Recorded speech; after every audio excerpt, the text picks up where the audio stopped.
ત્યારે બધા જ પોતપોતાની રીતે વિનંતી કરે છે કે મહારાજ તમે હતા એટલે અમે રાજ્ય જીતી શક્યા, હવે આપ રોકાઈ જાઓ. ભગવાન કૃષ્ણ કોઈનાથી રોકાતા નથી. કુંતાજી કહે છે પ્રભુ રોકાઈ જાઓ.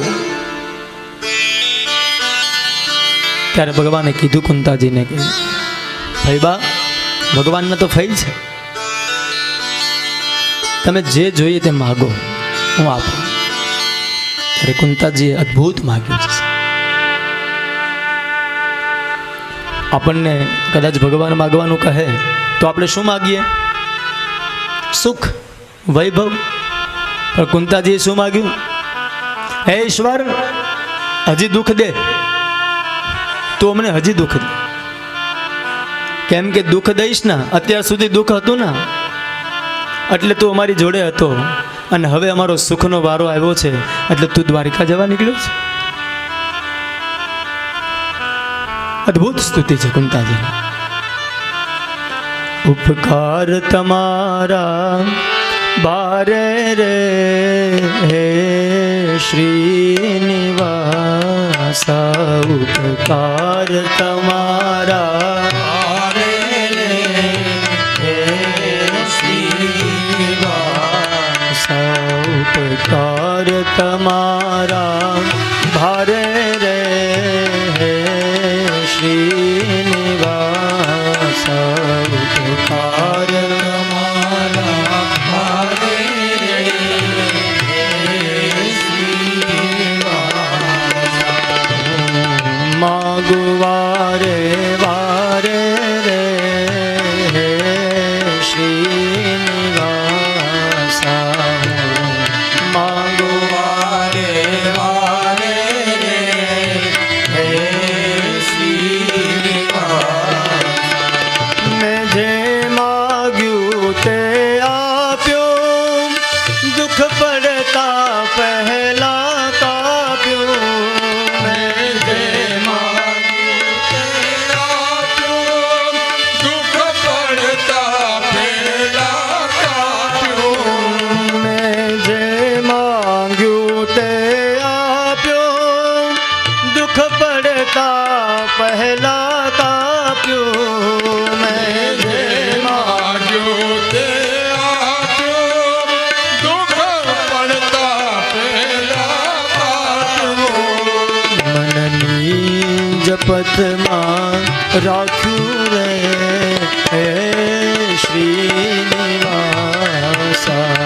મનની જપતમાં રાખ્યું રે હે શ્રીનિવાસા, ઉપકાર તમારા ભારે રે હે શ્રીનિવાસા, ઉપકાર તમારા ભારે રે હે શ્રીનિવાસા,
ભગવાનની પાસે કુંતાજી બે હાથ જોડીને ઉભા રહ્યા અને કૃષ્ણને કહેવા લાગ્યા છે કે હે કૃષ્ણ, તે શું નથી આપ્યું? હા, જ્યારે જ્યારે દુઃખ પડ્યું ત્યારે તું અમારી પાસે આવીને ઊભો રહ્યો. હવે હું શું માગું? અને હજી આપવું હોય ને તો થોડુંક દુઃખ આપ. બધા અરજ કરે છે. ભીમસેન કહે છે રોકાઈ જાઓ, અર્જુન કહે છે રોકાઈ જાઓ, કૃષ્ણ બહુ આગ્રહ કરીને રોકે છે, પણ ભગવાન રોકાતા નથી. પછી દ્રૌપદીજીએ કીધું, હે પ્રભુ રોકાઈ જાઓ. પણ અશ્વત્થામા અહીંથી દોડતો દોડતો નીકળ્યો. અશ્વત્થામાએ બ્રહ્માસ્ત્ર છોડ્યું છે. એની પણ એક કથા છે. અને એ પહેલા ભગવાન રોકાયા, એમાં બધાના મનની અંદર એક અહંકાર જાગૃત થયો છે. અર્જુન કહે મેં કીધું એટલે ભગવાન રોકાઈ ગયા. કુંતા કહે કે મેં કીધું એટલે મારો ભત્રીજો છે ને એટલે રોકાઈ ગયો. પણ ભગવાન રોકાણા એનું કારણ એક બીજું છે.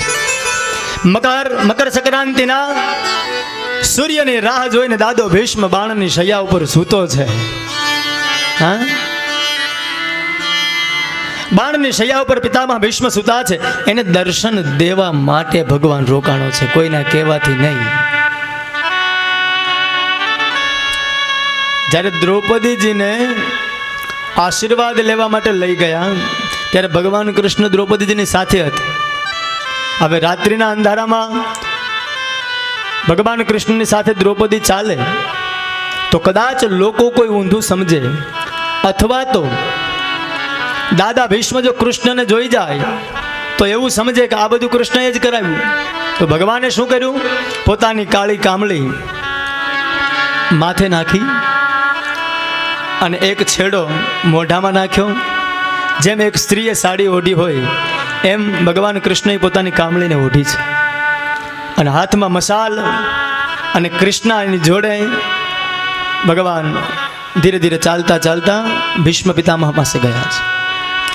ત્યાં જઈ અને દ્રૌપદીજીએ વંદન કર્યા, પ્રાર્થના કરી. એટલે ભીષ્મે આશીર્વાદ આપ્યા. પછી કીધું બેટા આટલી રાતે તને અહીંયા લાવ્યું કોણ? તો કે દાદા મારી સખી, મારી બેનપણી છે ને એ મારી જોડે આવી છે. ત્યારે ભીષ્મ સમજી ગયા કે આટલા રાત્રિના 12 વાગે 1 વાગે તારી સખી તારે હારે ન આવી હોય.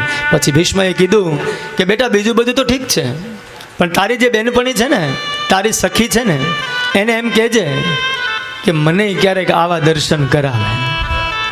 હા, એટલું કહી દેજે. એ વાત યાદ છે. એટલા માટે ભગવાન કૃષ્ણ રોકાણા છે, બાકી કોઈના કહેવાથી નથી રોકાણા.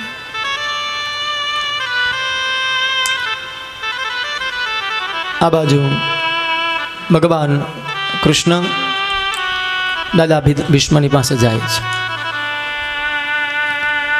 દ્રૌપદીજી ઊભા છે, 5 પાંડવો ઊભા છે. ભીષ્મએ ભગવાનની સ્તુતિ કરી છે.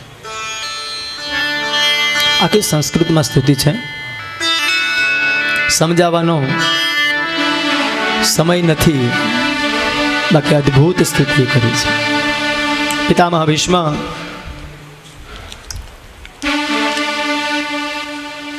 કૃષ્ણને કહે છે કે હે પ્રભુ, હે કાળિયા ઠાકર,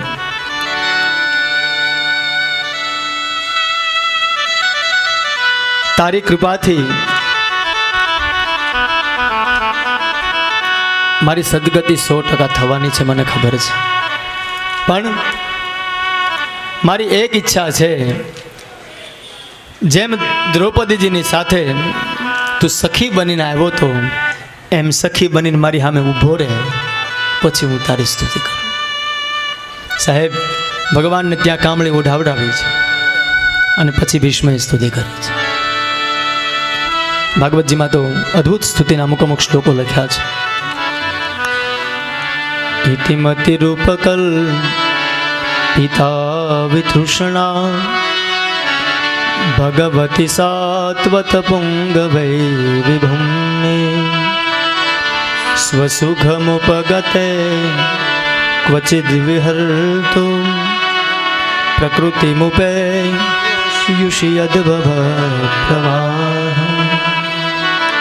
त्रिभुवनकमलं तमालभर्णं रविकरगौरवरम्बरं दधाने वपुललककुला वृताननाब्जं विजयसखे रतिरस्तु मे नभध्यम् युधितुरगरजो विधुम्रभीष्व क्वचिदलगाश्रमवार्यलङ्कृतास्ते मम निशितशरे विभिद्यमाना त्वचिविलसत् कवचेस्तु कृष्णात्मा। भगवान कृष्णने અદ્ભુત સ્તુતિ કરી ભીષ્મએ કહ્યું છે કે હે પરમ કૃપાળુ પરમાત્મા, મારી આ મતિ છે ને, મારી આ બુદ્ધિ છે ને, તારામાં સદાય સ્થિર રહે એવું મને તું આશીર્વાદ આપ.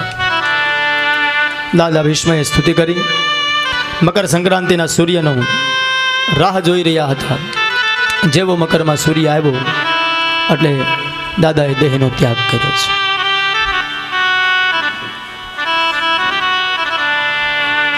પોતાના દેહનો ત્યાગ ઈચ્છા મુક્તિનું વરદાન છે ભીષ્મને. તો દેહનો ત્યાગ મકર સંક્રાંતિના રાહમાં સૂતા હતા અને ત્યારબાદ પોતાના દેહનો ત્યાગ થયો.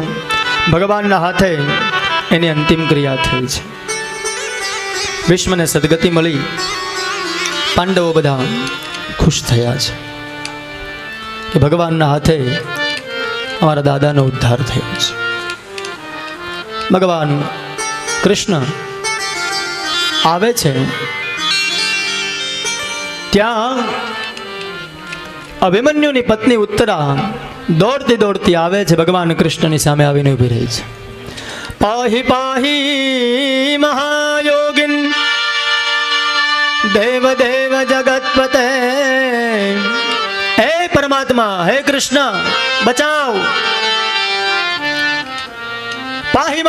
પાહી મામ, મને બચાવ. ભગવાન કૃષ્ણ એકદમ ચકિત થયા કે હવે શું? પણ અશ્વત્થામાએ બ્રહ્માસ્ત્ર છોડ્યું એ ઉત્તરાના ગર્ભની અંદર છે અને ગર્ભના ટુકડાઓ કરવાની તૈયારી. એ સમયે ભગવાને એની રક્ષા કરી છે. સાહેબ, બ્રહ્માસ્ત્રને નષ્ટ કર્યું અને ઉત્તરાના ગર્ભની રક્ષા કરી છે. થોડા સમય બાદ એના ઘરે એક દીકરો જન્મ થયો. દીકરાનો એનું નામ આ પરીક્ષિત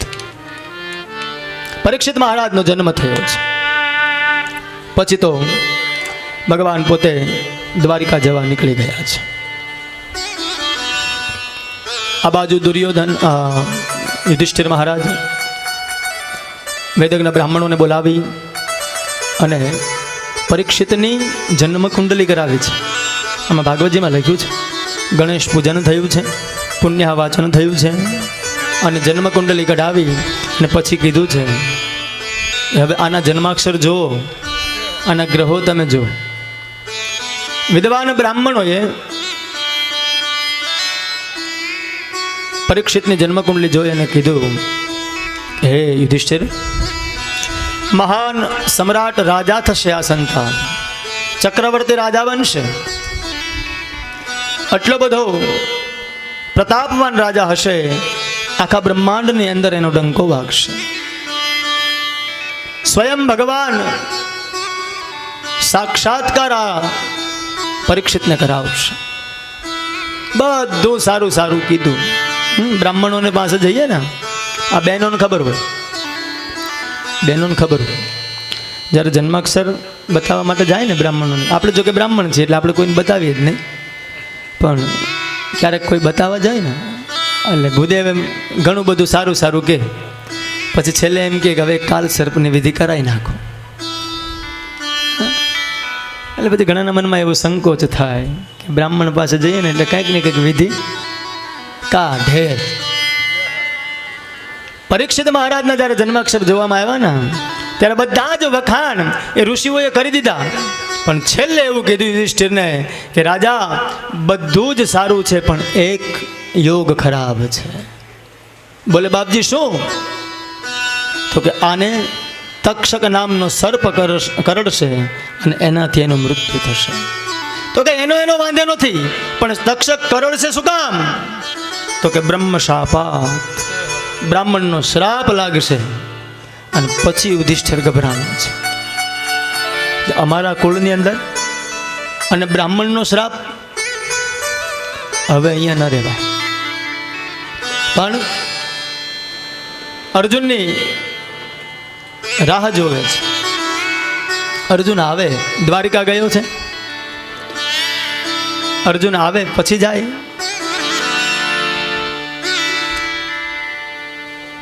ભીમસેન બેઠા બેઠા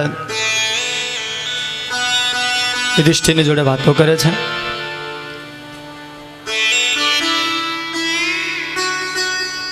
અને કહે છે ભાઈ હવે તો આ સંસારની અંદર આપણને બધા જ સુખો મળી ગયા છે, સુખ ને વૈભવ આપણને બધા જ પ્રાપ્ત થયા છે.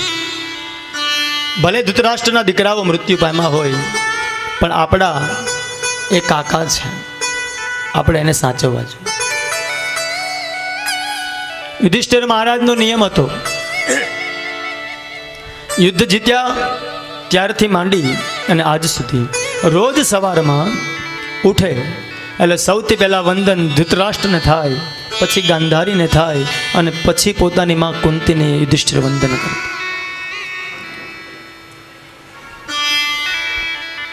યુધિષ્ઠિર મહારાજ વંદન કરી અને આ બાજુ આવે છે. એમાં વિદુરજી તીર્થયાત્રા કરી પાછા આવ્યા છે.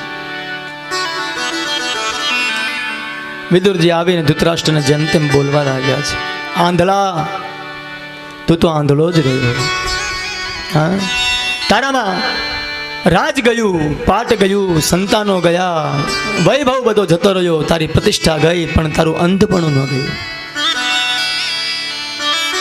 ધૃતરાષ્ટ્રને મનમાં થયું કે આ કોણ કહી શકે મને? આ તો વિદુર છે. વિદુર યમનો અવતાર છે, એની કથા છે આગળ. વિદુરજીએ ધૃતરાષ્ટ્રને જેમ મોઢામાં આવે એવા શબ્દો કીધા છે, અપમાન કર્યું છે, ભૂલી ગયો છે. કેમ કે હવે તો મંત્રી નથી, મંત્રી પદ તો વિદુરજીએ છોડી દીધું છે.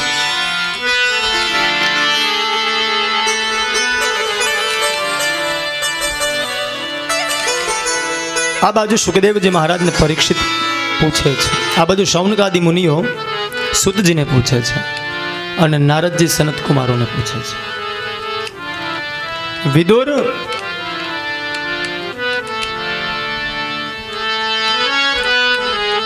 શું કામ રાજ્ય છોડીને ગયા એનું કારણ કે વિદુર તો મંત્રી હતા. અહીંયા જ્યારે વિષ્ટિ કરવાની વાત આવી, પાંડવો અને કૌરવોનું યુદ્ધ નહોતું થયું એ પહેલા ભગવાન કૃષ્ણ સંદેશો લઈ અને મહાભારતની શરૂઆત યુદ્ધની થઈ નથી એ પહેલા દુર્યોધનની પાસે ગયા, ત્યારની ઘટના છે. એટલે આવું બધું ભગવાન તો યાદ નથી રાખતા, પણ જે અંધ છે એના મનની અંદર એક સંકોચ છે. એક દિવસ વિદુરે ભૂલની અંદર ધૃતરાષ્ટ્રને કીધું કે પાંડવોના દીકરા એ આપણા દીકરા કહેવાય, તો તમે વારો તારો કરો છો, તમે આ સારું નથી કરતા. એટલે વિદુરજીને મંત્રી પદમાંથી કાઢી નાખ્યા કે તું મંત્રી તરીકે મને સલાહ આપે છે, જા. એટલે વિદુરજી તો ઘરે આવ્યા. વિદુરજીના પત્નીનું નામ હતું સુલભા દેવી, અને પતિ પત્નીનો બંનેનો નિયમ કે બંને રાત્રિના સમયે સત્સંગ કરે. અને મેં તમને કાલે કીધું હતું કે કેટલા પતિ પત્ની એવા છે જે હાથ ઊંચો કરે, ઘરમાં જઈ અને રાત્રે 2 મિનિટ કે 5 મિનિટ ભગવાનનું નામ લેતા હો પાસે બેસી. આ બાજુ સુલભા દેવીને ખબર પડી કે વિદુરજી એનું મોઢું પડી ગયેલું છે, એનું કારણ શું? એટલે પૂછ્યું, નાથ કેમ આજ મુખારવિંદ તમારું બદલાયેલું લાગે છે? ત્યારે વિદુર કહે, દેવી કશું નહીં. તો કે ના, હું તમને ઓળખું છું, હું તમને જાણું છું, કારણ કે તમે મારા, હું તમારી અર્ધાંગીની છું, એટલે તમે મારું એક અર્ધું અંગ છો, એટલે મને એટલી તો ખબર પડે કે આજ તમારું મુખારવિંદ ઉતરી ગયેલું. વિદુર કહે, દેવી કંઈ નહીં, આજે મારે મોટા ભાઈને જરાક એવું કહેવાય ગયું કે તમે વારો તારો કર્યો, એટલે મને મંત્રી પદમાંથી કાઢી મૂક્યો. બસ એટલી જ વાત. સારું થયું તમે ઘરે આવી ગયા, હવે આપણે હારે બેન ભજન કરશું. આને કહેવાય પત્ની. આ તો નોકરી છૂટી હોય ને ઘેર આવે તો તમને કોને સામું બોલવાનું કીધું તું? જે હાલતું હાલવા દેવું જોઈએ. લે સાહેબ, પત્ની એને જ કહેવાય જે પતિના સુખમાં સુખી ને પતિના દુઃખમાં દુઃખી, એને પત્ની. વિદુરજીને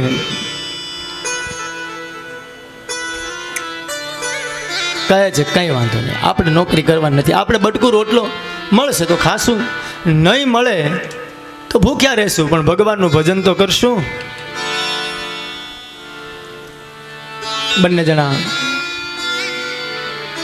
પતિ પત્ની ભજન કરે છે. આ બાજુ ભગવાન કૃષ્ણ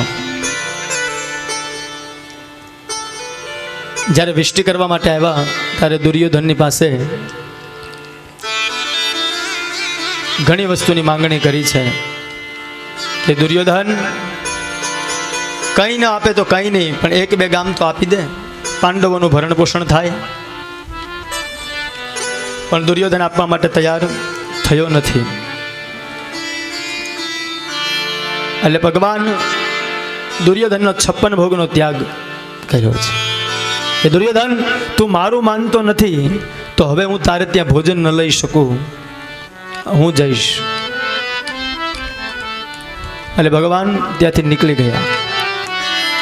ભગવાન ત્યાંથી નીકળ્યા, ક્યાં ગયા? તો કે સીધા વિદુરજીના ઘરે.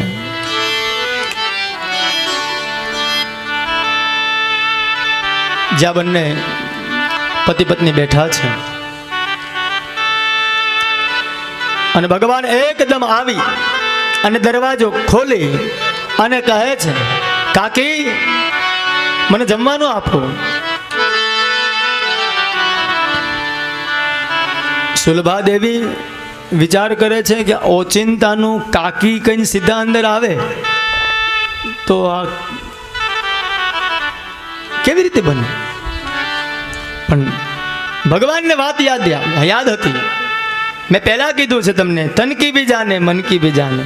બધા જ ભગવાન કૃષ્ણને જ્યારે જોવા માટે નીકળ્યા ત્યારે વિદુરજીને અને સુલભા દેવીને ક્યાંય જગ્યા ન મળી. સુલભા દેવી કામ કરતા હતા ત્યારે સુલભા દેવીને મનમાં એમ થયું કે દુર્યોધનના 56 ભોગ ખાય તો મારો કૃષ્ણ કેદી મારી ઘેર આવશે. અને વિદુરજી સામે અટારીએ ઊભા સામે જોતા હતા, ભગવાનની પાસે પણ ન જઈ શકે. એટલે ભગવાનને એમ થયું કે આની ઈચ્છા મારે પૂરી તો કરવી પડે. એટલે આવીને કીધું તરત, કાકી મને ખાવાનું આપો. પણ છે શું તે આપો? એક ચૂલા ઉપર એક માટલું નાનું એવું ચડતું હતું, એમાં ભાજી અને પાણી 2 વસ્તુ હતી. અને ભાજી બફાય એટલી વાર હતી. ભગવાન કૃષ્ણ કહે, કાકે જલ્દી આપો, મને ભૂખ લાગી છે, મારાથી સહન નથી થતું.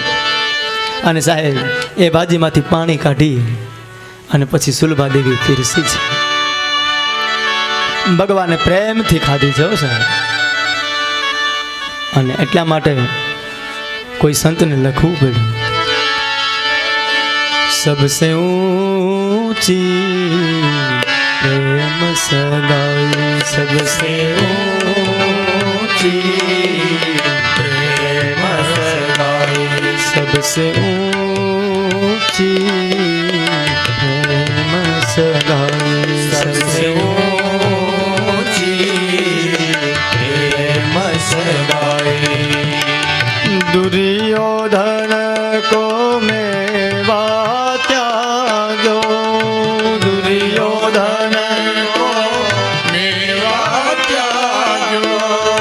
दुर्योधन को मेवा त्याग्यो, दुर्योधन को मेवा त्याग्यो, साग विदुर घर खाई सबसे ऊंची प्रेम सगाई, सबसे ऊंची प्रेम सगाई।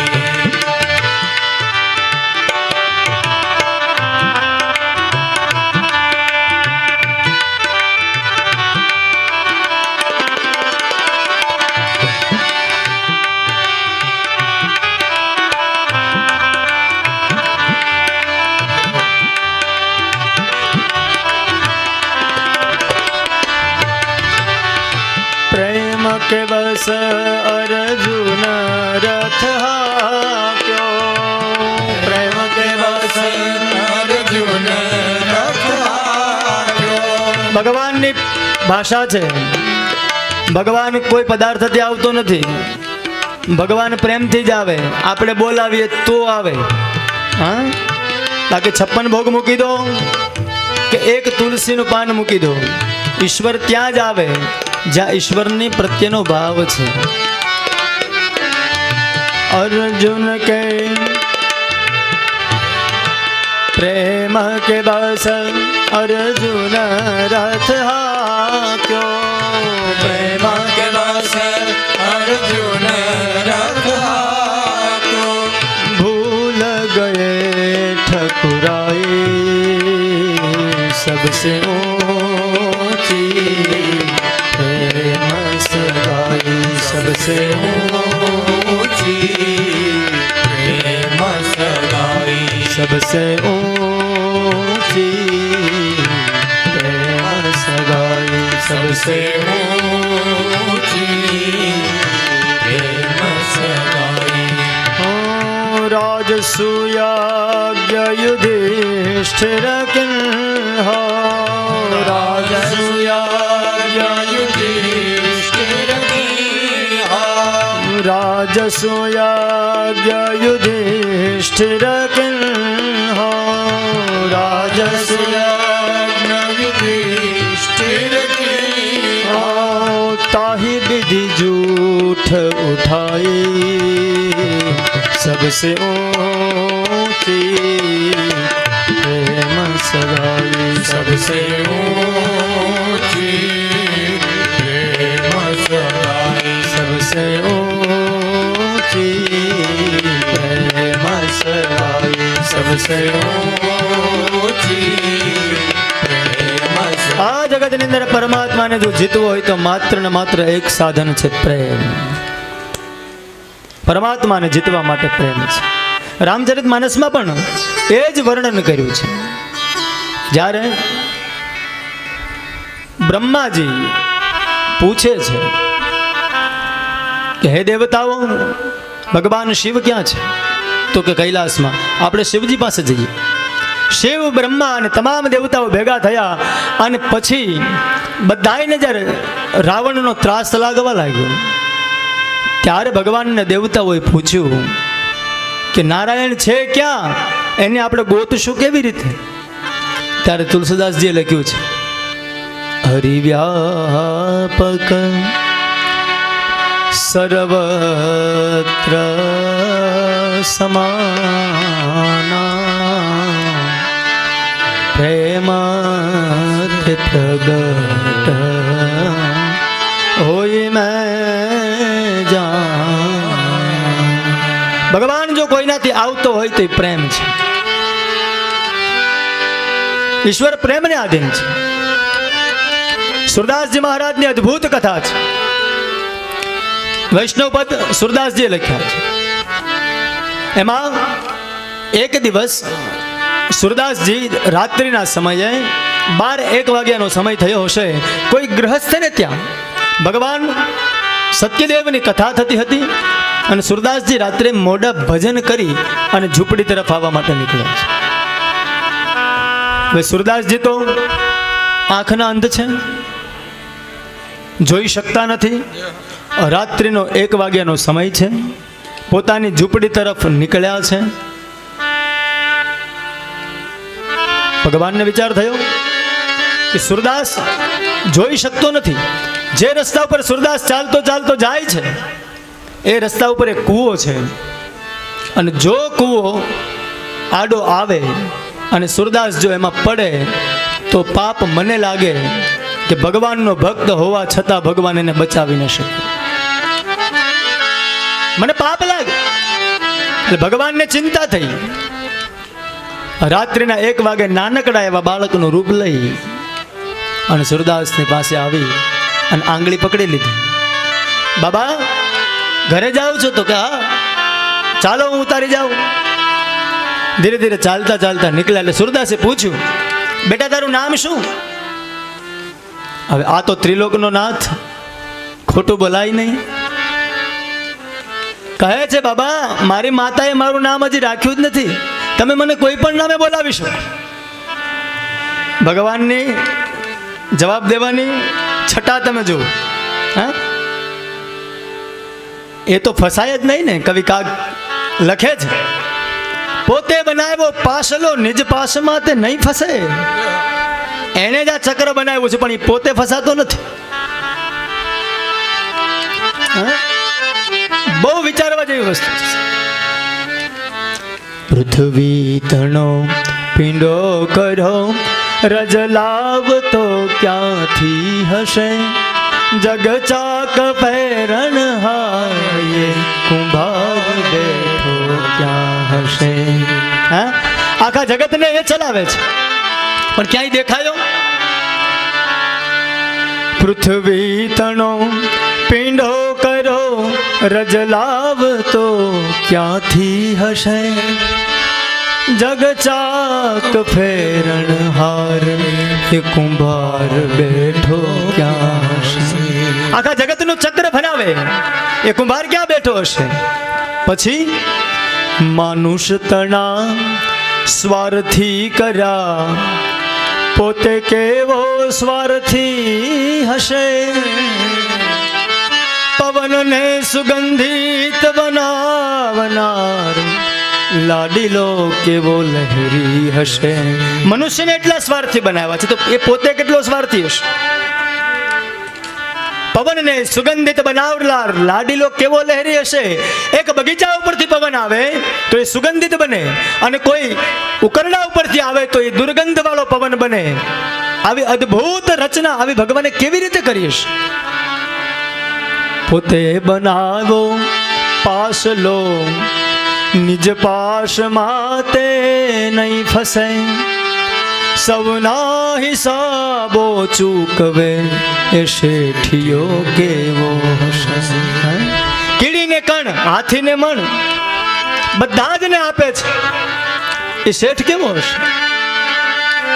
અને છેલ્લી લાઈનની અંદર કવિ કાગ એક અદ્ભુત વાત કહે છે. કહે કાગ સર્જગ સર્પનો, કેવો કઠિન ઝેરી હશે? એક સર્પ જો કોકને કરડે તો એને ઝેર ચડી જાય, તો જે સાપની અંદર ઝેર પૂરવા બેઠો હશે એ પોતે કેટલો ઝેરી હશે? હા, બહુ અદ્ભુત આખી વાત લખી છે.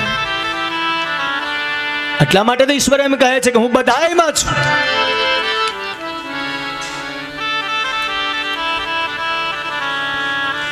પરમાત્માને, ઈશ્વરને જો જોવો હોય તો પ્રેમથી જ જોઈ શકાય, બીજી કોઈ ભાષા નથી. સુરદાસજી મહારાજને ખબર પડી કે છે તો આ ભગવાન, હવે આને મુકાય નહીં. આંગળી પકડી અને હજળબમ પકડી લીધી. બેટા તારું નામ શું?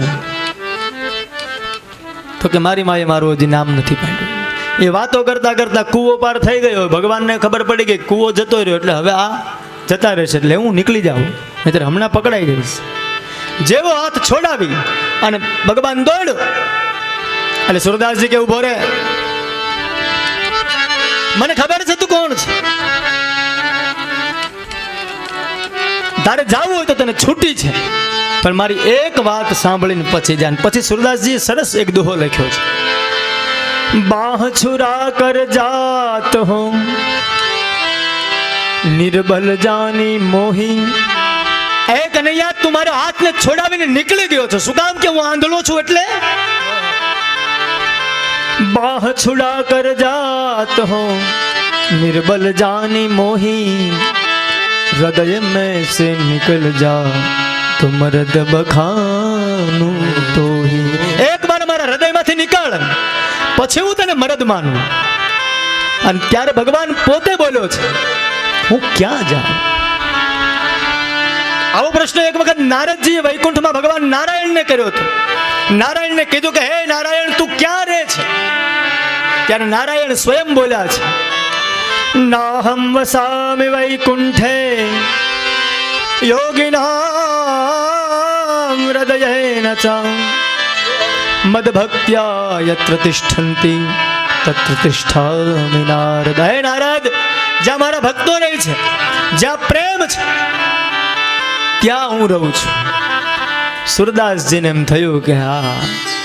પછી તો ભગવાન પાછો આવ્યો. ભગવાને સુરદાસને ગળે લગાવીને કીધું, મારા ભક્તોના હૃદયમાંથી જો હું નીકળી જાઉં તો હું ભગવાન ન કહેવાઈશ. હા, યાદ રાખજો, ભગવાનને કદાચ બે તુકારા કરી દેશો ને તો ચાલશે, પણ ભગવાનના ભક્તને જો તુકારો કરો ને તો ભગવાન માફ નહીં કરે. હા, ભગવાનની મૂર્તિને માળિયા ઉપર ચડાવી દેવાની, છૂટી. ભગવાન તમને કંઈ નહીં કહે, પણ ભગવાનના ભક્તની જો મૂર્તિને માળિયા ઉપર ચડાવીને તો ભગવાન તમારી મૂર્તિ નહીં રહેવા દે. કારણ કે ભગવાનને એના કરતા સમય ભક્ત પ્રિય. ગીતાજી એવું કહે છે, મને મારા કરતા મારો ભક્ત વાલો છે.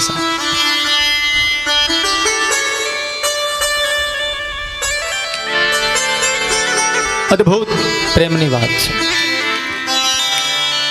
ભગવાન ભાવનાનો ભૂખ્યો છે. વિદુરને ત્યાં ભાજી ભગવાને આરોગી છે. અદ્ભુત પ્રસંગ છે. આમાં તો ઘણી બધી સ્તુતિઓ ભાગવતજીમાં લખી છે. એ બધી શ્લોક સાથે હું તમને વર્ણવા જાઉં ને તો 1 વર્ષ પછી કૃષ્ણ જન્મ થાય. અમે કર્યો તો 4-5, આમ તો વધારે થઈ ગયા છે, 8 વર્ષ પહેલાંની વાત કરું. 8 વર્ષ પહેલાં અધિક માસમાં મારા ભાગવત કથા હતી. અમે 29મા દિવસે કૃષ્ણ જન્મ કર્યો અને પછી છેલ્લે દિવસે ભવે ભવે યથા ભક્તિ કરીને કથા પૂરી કરી દીધી. પણ 29મા દિવસે કૃષ્ણ જન્મ કર્યો. જેમ તમે શ્રોતાઓ છો એમ ત્યાં શ્રોતાઓ એવા જ હતા, પણ ફરક એટલો હતો કે અહીંયા બપોરનો સમય છે ને ત્યાં રાત્રિનો સમય. બીજું કંઈ જ ફેર નથી. ત્યાં ખુરશીઓ જ હતી, મને યાદ આવી ગયું છે. અહીંયા ખુરશીઓ જ છે.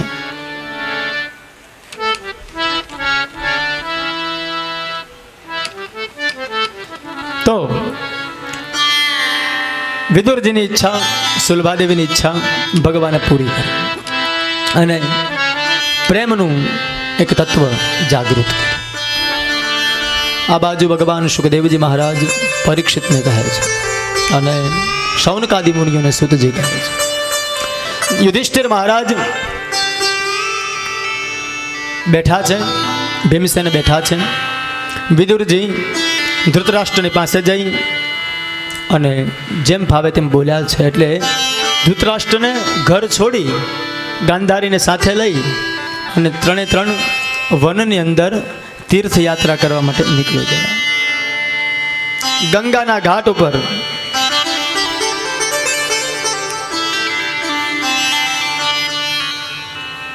ઘાટ ઉપર આવી અને તીર્થયાત્રાની અંદર વિદુરજી મહારાજ, ધૃતરાષ્ટ્ર અને ગાંધારી એ જપ તપ કરી અને પોતાનું જીવન ગુજારે છે. આ બાજુ ભીમસેન અને યુધિષ્ઠિર બેઠા બેઠા છે, વાતો કરે છે. એમાં અર્જુન દ્વારિકાથી આવ્યો છે. 6 મહિના દ્વારિકા રોકાણો, 6 મહિના પછી આવ્યો છે. અર્જુન રડવા લાગ્યો. યુધિષ્ઠિરના મનમાં થયું કેમ આજ અર્જુન રડે છે. અર્જુન રડાવે, અર્જુન કોઈ દી રડે નહીં. આજ અર્જુન રડે છે એનું કારણ પૂછ્યું છે, ભાઈ તારાથી કોઈ પાપ થયું છે? તો કે ના. તને કોઈ કાંઈ કીધું છે? તો કે ના. તારાથી કોઈ બ્રાહ્મણનો, કોઈ સાધુનો, કોઈ ઋષિનો, કોઈ દેવનો અપરાધ થયો છે? તો કે ના. તે શું ચોરી કરી છે? તો કે ના મોટા ભાઈ, મેં કંઈ નથી કર્યું. તો રડે છે શું કામ? ત્યારે અર્જુન બોલ્યો છે, મોટા ભાઈ કૃષ્ણ સ્વધામ ગયા છે, દ્વારિકા છોડીને ગયા છે. એ શબ્દ સાંભળ્યો ના, યુધિષ્ઠિરની આંખમાંથી આંસુડાની ધાર થઈ છે અને કહેવા લાગ્યો છે કે હે ભુંડાત, તું હતો ત્યાં ને કૃષ્ણને જવા દીધો? અર્જુન કહે, મોટા ભાઈ આખો યાદવ કુળનો વંશ એ નષ્ટ થયો છે. ભગવાન પોતે યાદવ કુળને નષ્ટ કરાવી અને આખી દ્વારિકાને સમુદ્રની અંદર ડૂબાડી અને પછી દ્વારિકાનો નાથ કર્યો છે. યુધિષ્ઠિર કહે, જો હવે દ્વારિકાનો નાથ જો અહીંયા ન રહેતો હોય તો હવે આપણે અહીંયા કોઈ કામ નથી રહ્યું. ચાલ ભાઈ, હવે આપણે પણ હિમાલય છો એટલે મને એટલી તો ખબર પડે કે આજ તમારું મુખારવિંદ ઉતરી ગયું. વિદુર કહે, દેવી કંઈ નહીં, આજે મારે મોટા ભાઈને જરાક એવું કહેવાય ગયું કે તમે વારો તારો કર્યો એટલે મને મંત્રી પદમાંથી કાઢી મૂક્યો. બસ એટલી જ વાત. તો ઘણું બધું કથન કીધું છે. કૃષ્ણ પરમાત્માના ઉપકારો યાદ આવે છે. એને તમામ દુઃખોમાં ભગવાન આગળ આવીને ઊભો રહ્યો છે. એ કનૈયાને યાદ કરે છે અને રડે છે.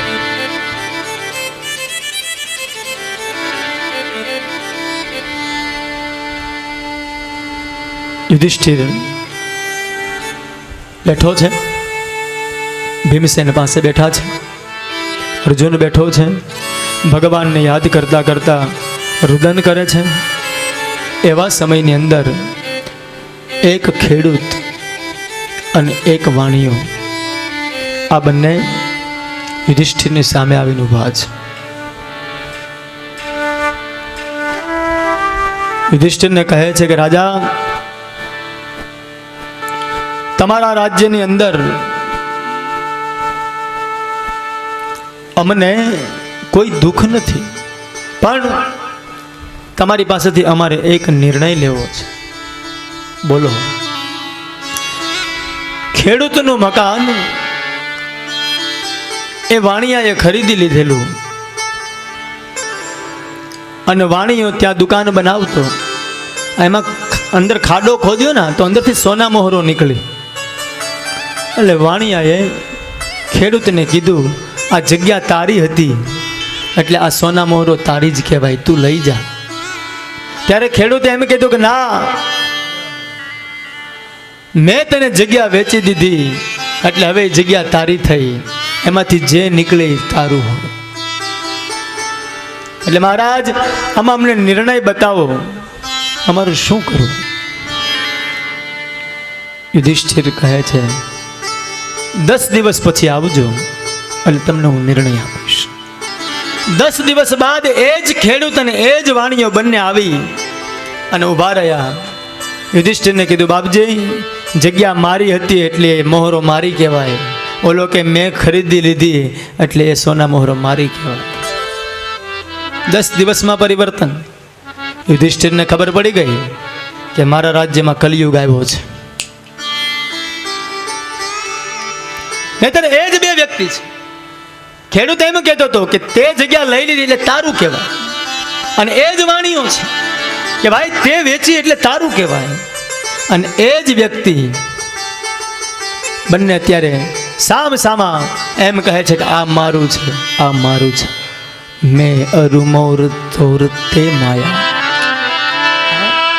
મેં અરુ મોર તોર તે માયા, આ મારું અને આ તારું, એ જ માયા. ગીતાજીના પહેલા અધ્યાયની અંદર સ્પષ્ટ ભાષામાં મહાભારતની એક વ્યાખ્યા બતાવી છે મામકા પાંડવાશ્ચૈવ કિમ કુર્વત સંજય ધર્મક્ષેત્રે કુરુક્ષેત્રે સમવેતા યુયુત્સવ.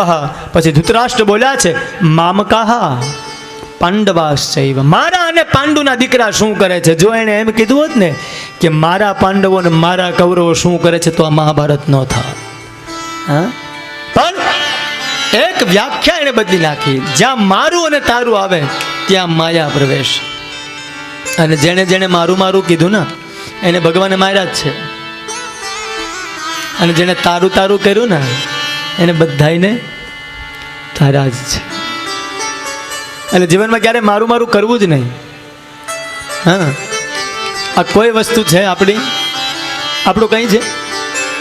આખી જિંદગી હપ્તા ભરી ભરીને તૂટી જઈએ, છેલ્લે મકાન જોડે લઈ જઈએ છીએ નહીં. ગરુડ પુરાણ એવું કહે છે ધનાની ભૂમો પશવશ્ચ ગોષ્ઠે ભાર્યા ગૃહ દ્વારી જના સ્મશાન દેહશ્ચિતાયામ પરલોક માર્ગે કર્માનુગો ગચ્છતિ જીવયેકઃ. સૃષ્ટિમાં ધન કમાવ એ બધું અહીંયા જ છે, કોઈ લઈ ગયું જોડે. પશવશ્ચ ગોષ્ઠે, પશુ પક્ષી સાધન બધું ક્યાં? ઘર સુધી, ઘરમાં જ. ભાર્યા ગ્રહદ્વારી, જેની જોડે તમે 4 ફેરા ફર્યા છો, જેને તમને ધર્મ અર્થ કામ અને મોક્ષના કોલ દીધા છે એ પણ ઘરના દરવાજા સુધી. આખી જિંદગી પાવડર અને મેકઅપ લગાડી લગાડીને તૂટી ગયા છીએ. એ શરીર ક્યાં સુધી? તો કે ચિતાની ભસ્મ સુધી. તો ઉપર શું? કર્માનુગો ગચ્છતિ જીવયે. મનુષ્યનું એક કર્મ છે, સારું યા ખરાબ, એ જ માણસની જોડે આવે. અને આ સંસારનો તો એવો નિયમ છે યાવદ્વિતો પાર્જન સક્ત તાવન નિજ પરિવારો રક્ત. યાવદ્વિતો પાર્જન સક્ત તાવન નિજ પરિવારો રક્ત. પશ્ચાત ધાવતી જર જર દેહે વાર્તામ પૃચ્છતિ કોપી ન દેહે. માટે ભજ ગોવિંદા ભજ ગોવિંદા ગોવિંદા ભજ. જગતગુરુ શંકરાચાર્ય મહારાજ ચરપટ પંજરિકા સ્તોત્રની અંદર લખી ગયા છે કે યાવદ એટલે જ્યારે, વિત્તો એટલે પૈસા, પાર્જન સક્ત એટલે સાધન અને સામગ્રી. જ્યારે તમારી પાસે પૈસા છે, જ્યાં સુધી તમારી ઘરે સામગ્રી છે, તાવન નિજ પરિવારો રક્ત, ત્યાં સુધી આ બધો જ પરિવાર તમારો. પરંતુ પશ્ચાત ધાવતી જર્જર દેહે, જ્યારે માણસનું શરીર જર્જરિત થઈ જાય, અને કવિ પિંગલ એમ કહે છે દ્રગ દ્રગ નહીં તેજ દેહ જબ ડગમગ પગ પગ મગ મગ અલગ પરમ ચગ ચગ મુખ દંત વચન જબ ફગ ફગ જમ અનુચર લગભગ જગરમ. જેમ એક મગની મુઠ્ઠી ભરો અને તમે જમીન ઉપર મૂકો અને મગના દાણા જેમ છૂટા પડી જાય, એમ મનુષ્યના પગ સીધા ન પડતા હોય એવી જીર્ણતા આવી ગઈ હોય શરીરની અંદર. પશ્ચાત ધાવતી જર્જર દેહે, અને મનુષ્ય જ્યારે મૃત્યુ પામે ના પછી વાર્તામ પૃચ્છતિ કોપી ન ગહે. હા, 10 દિવસ સુધી, 12 દિવસ સુધી, બહુ લાડ કરતો હોય તો 6 મહિના સુધી, વર્ષ સુધી વરસી વાળી લે. હાલો સમજો 3 વર્ષે શ્રાદ્ધમાં ભળી જાય, પછી કોઈ યાદ નથી કરતું. સારું છે કે એ પિતૃઓ કંઈ કહેતા નથી, અને પાછો ફોટા આગળ ઊભો રહીને કહે કે હું તમારી પાછળ પરબ બંધાવું. પિતૃઓ મનમાં બેઠા બેઠા વિચાર કરતા કે આ ફોટાની આગળ આડો કાચ છે, નકર અત્યારે એક ભેગો પાડી દઉં, કોઈ દી પાણીને થાય પૂછાલા. આ ફોટાની આગળ આડો કાચ છે, નકર તારો વારો અત્યારે જ પાડી દઉં. મનુષ્યની પરિસ્થિતિ એ છે સાહેબ. અને જગતગુરુ શંકરાચાર્ય ચરપટ પંજરિકામાં અદ્ભુત શ્લોકો લખ્યા છે. યાવદ વિત્તો પાર્જન સક્ત, જ્યાં સુધી તમારી પાસે કંઈ છે ત્યાં સુધી આ બધા તમારા. અને જ્યારે ખાલી થઈ જાઓ ને પછી કોઈનું નથી. છે કોઈનું? કોઈ કોઈનું નથી રે, કોઈ કોઈનું નથી રે, કોઈ કોઈનું નથી રે, કોઈ કોઈનું નથી રે, કોઈ કોઈનું નથી રે, કોઈ કોઈનું નથી રે, કોઈ કોઈનું નથી રે, કોઈ કોઈનું નથી રે. પેલા ન હક નામ રો બધા મથી રે, કોઈ કોઈનું નથી રે. પેલા હક નામ રો બધા મથી રે, કોઈ કોઈનું નથી રે. પેલા ન હક નામ રો બધા મથી રે, કોઈ કોઈનું નથી રે. પેલા હક નામ રો બધા મથી રે, કોઈ કોઈનું નથી. આ દુનિયાનો દસ્તુર છે સાહેબ, આ જગતમાં કોઈ કોઈનું છે. માત્ર ને માત્ર નાના વગરનો નાથીઓ, નાને નાથાલાલ. જ્યાં સુધી નાથા કાકા પાસે પૈસા હોય ત્યાં સુધી નાથા કાકા, નાથા કાકા, નાથા કાકા. અને જેવું ખાલી થાય એટલે આ નાથીઓ કાંઈ કામનું નથી. હા, માણસના જીવનમાં ઘણા બધા પ્રસંગો આવતા હોય. જ્યાં સુધી તમારી પાસે કંઈક છે ને એટલે જીવનનું સાધન છે એ ભજન છે. અહીંયા તાળી પાડી લેજો, કદાચ ક્યાંય પાડવા નહીં મળે. સમય ભગવાન નથી આપતો. આપણે કોર્ટવાળાને કહીએ કે તારીખ ફેરવી નાખો. ઉપરની કોર્ટમાં તો રિસ્કી ઓર્ડર ફરશે ને, એક જ ધડાકે ઉપર, ત્યાં કોઈ હાલે નહીં. હા, એક જ ઓર્ડર, ત્યાં કોઈનું ચાલે નહીં. એટલે અત્યારે જે કંઈ કહેવું હોય, ઘણી વખત તમે જોજો પેલા ડોસીમાં બધા ડોસી મંડળ ભેગું થાય ને, એટલે પછી છોકરાને કીધું હોય બેટા દ્વારિકાની હમણાં ટૂર ઉપરે છે, બધી ડોસીઓ જાય છે અને તું મને બેટા 500 રૂપિયા આપને તો હું જાઉં. એટલે છોકરો એમ કે હવે બે હીરોન સાને મને ઘેરે છોકરા હાંચવા ને, ત્યાં દ્વારકા શું છે. અને પછી જે ડોસી ભેગા થાય અને પછી ગીત ગવાતું હોય ને એ આ જ હોય. પણ કોઈ કોઈનું નથી રે, કોઈ કોઈનું નથી રે, કોઈ કોઈનું નથી રે, કોઈ કોઈનું નથી રે. એલા ન હક નામ રો બધા મથી રે, કોઈ કોઈનું નથી રે. એલા ન હક નામ મરો બધા મથી રે, કોઈ કોઈનું નથી રે. રે. આ મારી દીકરીને આ મારી માત છે, આ મારી દીકરી આ મારી માત છે, આ મારી ઘરવાળીને આ મારો બાપ છે, આ મારી ઘરવાળી આ મારો બાપ છે. મુવાની સંગાથે કોઈ જતું નથી રે, કોઈ કોઈનું નથી રે. પેલા મુવાની સંગાથે કોઈ જતું નથી રે, કોઈ કોઈનું નથી. જન્મતા વેત મા બાપને ગણતા હોઈએ છીએ આપણે, ગણવા જ જોઈએ. એટલે કોઈ ના આવે. હા, કોઈ કોઈનું નથી રે, કોઈ કોઈનું નથી રે. કોઈ કોઈનું નથી રે, કોઈ કોઈનું નથી રે. આવા કેટલા ગયા ને કેટલા જવાના, કેટલા ગયા ને કેટલા. આપણે વિચાર કરીએ આ 50 વર્ષ થયા, દીકરાનો દીકરો મોટો થઈ જાય ને પછી કાંઈક માળા ને ભગવાનનું ભજન ને આપણે કરશું. અત્યારે ક્યાં ટાઈમ મળે છે. આવા કેટલા ગયા ને કેટલા જવાના, કેટલા ગયા ને કેટલા જવા. હે એમાં કોઈ ન રહ્યા ને ન કોઈ રેવાના, કોઈ રહ્યા ને કોઈ ના. કોઈ રહ્યું છે. જાતસ્ય હિ ધ્રુવોર મૃત્યુ, જે જન્મો ઈ મર્યો. કઈ કેટલા ચાલ્યા જશે એની ખબર પણ પડતી નથી, કઈ કેટલા ચાલ્યા જશે એની નજર પણ અડતી નથી. આ ધન અને દોલતનો એટલો અભિમાન ન કર, કારણ કે સિકંદર શાહ જેવાની હજી ખબર પણ જડતી નથી. સાહેબ તારે ને મારી જેવા કેટલા જતા રહ્યા, એવા કેટલા ગયા ને કેટલા જવાન. તો ઘણું બધું કથન કીધું છે. કૃષ્ણ પરમાત્માના ઉપકારો યાદ આવે છે. એને તમામ દુઃખોમાં ભગવાન આગળ આવીને ઊભો રહ્યો છે.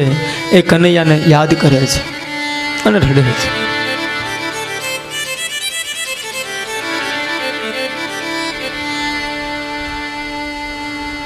યુધિષ્ઠિર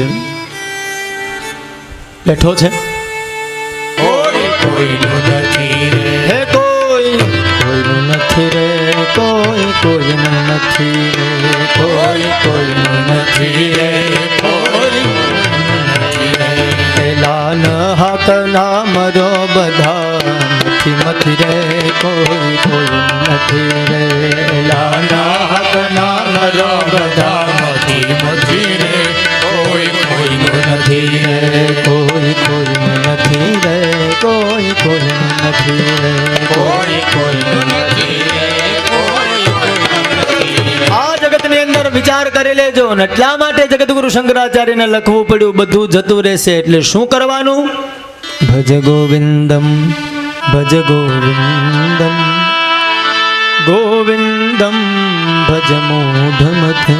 ભગવાનનું નામ લે એ જ તારી સાથે આવશે, બાકી કઈ આવવાનું નથી.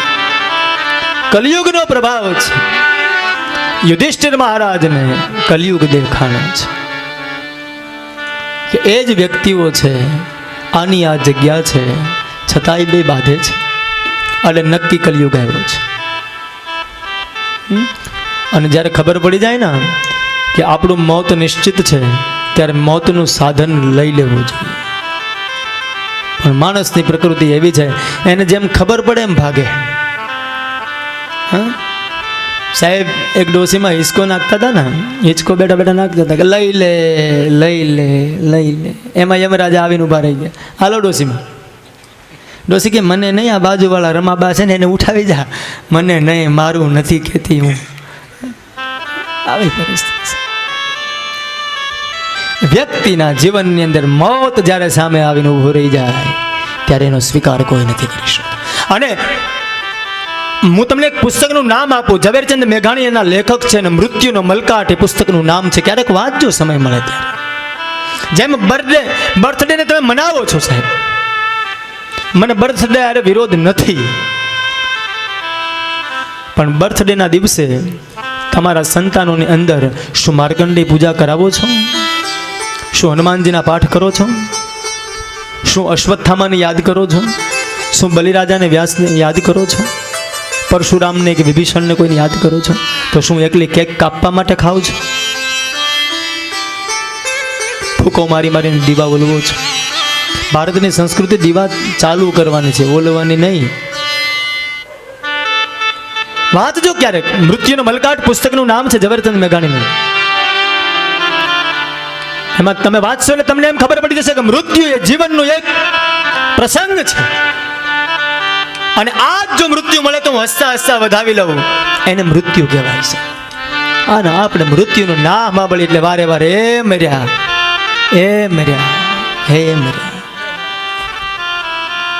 યુધિષ્ઠિર મહારાજને ખબર પડી ગઈ કલિયુગ આવ્યો એટલે તરત સમજી ગયા કે હવે આપણે નીકળી જવું છે. અમુક અવસ્થા થાય ને ત્યારે અમુક વસ્તુ છોડી દેવી. હો હા, રાજા દશરથે એક વાળ સફેદ જોયો ને એટલે તરત વશિષ્ઠ બાપજીને કીધું, બાપજી હવે મારી ઉંમર થઈ ગઈ છે, હવે મારા રામને ગાદીએ બેસાડી દી. પણ આપણે ધોળા થઈ કાળા કરીને બેસી, ધોળો દેખાવા દઈએ તો ને, થોડો દેખાય તો ખબર પડે ને કે હું ઉંમર લાયક છું. ભગવાને 4 નિશાની આપી. એક, આ વાળ ધોળા કર્યા એટલે તો સીધો બેહે, ખબર પડે કે આ ધોળા થયા. માણસ 2 વર્ષનો થાય સાહેબ બોલતા શીખી જાય, પણ 70 વર્ષનો થાય ને તો ખબર ન પડે હું બોલવું ને ક્યાં બોલવું. એ તો ઈશ્વરની કૃપા હોય તો જ. એક નોટિસ મોકલે કે હવે આ ધોળા થઈ ગયા છે, હવે છાનો મનો બેસ, તો એ પીછડો ફેરવ્યા કાળું કરીને. બીજી એક નિશાની આપી કે કદાચ એ ભલે કાળું કરતો, મોઢામાં ખાવાનું બંધ કરે તો ઓટોમેટિક શરીર શિથિલ થઈ જશે. ચોકઠા ફિટ કરાવ્યા, પહોંચવા દેવા જ નથી. પછી કેવા હા, એક દાદા હોટલમાં જમવા બેઠા હતા, એટલે ડોસીમાં બાજુમાં બેઠા હતા, એટલે દાદાને ડોસીમાં પીરસતા હતા અને જમાડતા હતા પ્રેમથી. એટલે બાજુમાં 4-5 જુવાનિયાઓ ઊભા હતા ને કીધું કે વાહ દાદા વાહ, આવું જીવન અમે નહીં જીવી શકીએ. દાદા કે આમાં તું જોઈ શું ગયો?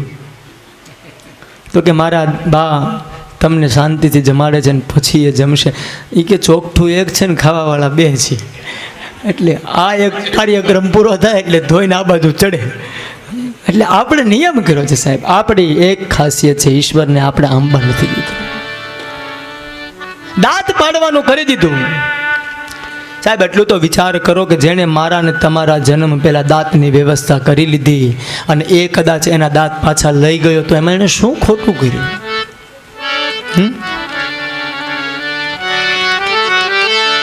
તું ही नाम तारण सबे काज कारण धरो उनका धारण निवारण करेगा. हाँ, तो ही नाम तारण सबे काज कारण धरो उनका धारण निवारण करेगा. केवी રીતે? नथा दात जाको दिया दूध माँ को खबर है खुदा को सबर जो धरेगा. જન્મ નતો થયો એ પેલા માના સ્તનની અંદર એ બાળકના દૂધની વ્યવસ્થા ઈશ્વરે કરી આપી દીધી છે.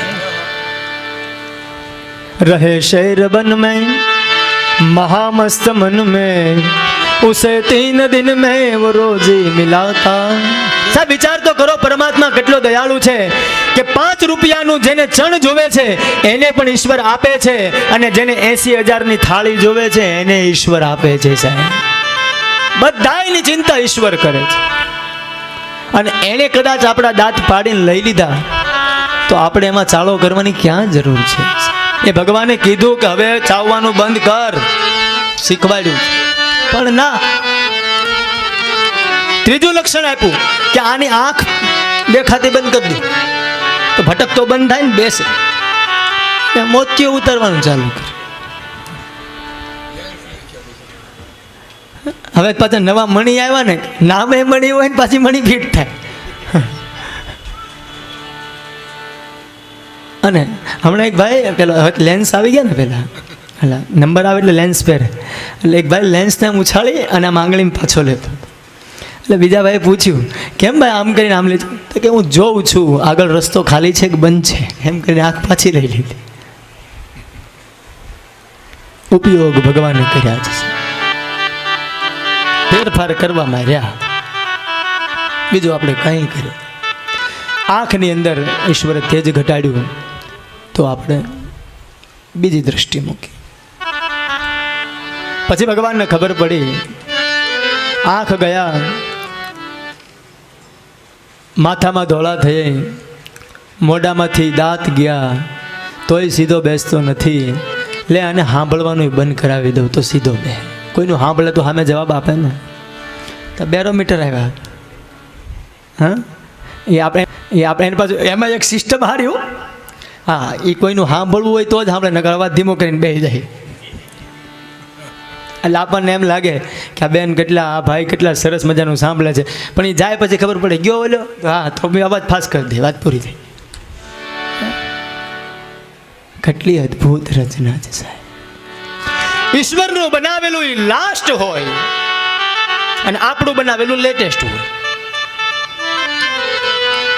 બહુ સમજવા જેવી વસ્તુ. આપણે બનાવીએ એ લેટેસ્ટ હોય, સારું હોય, પણ ઈશ્વરનું બનાવેલું એ લેટેસ્ટ અને લાસ્ટ બે હોય. એ લાસ્ટ જ હોય, પછી એના પછી એવો બીજો પીસ બની ન શકે. સાહેબ દાડમના દાણાને તોડી નાખો અને પછી તમને કોઈ આપે એમ કે આને જેમ હતા એમને ગોઠવી દો, કોઈ ગોઠવી શકે ખરો? નહીં, એ લાસ્ટ છે. એમ મનુષ્યના જીવનની અંદર ઘણા બધા ફોટાઓ આવે છે કે એક આકારના 5 માનવો, એક આકારના 2 દીકરાઓ.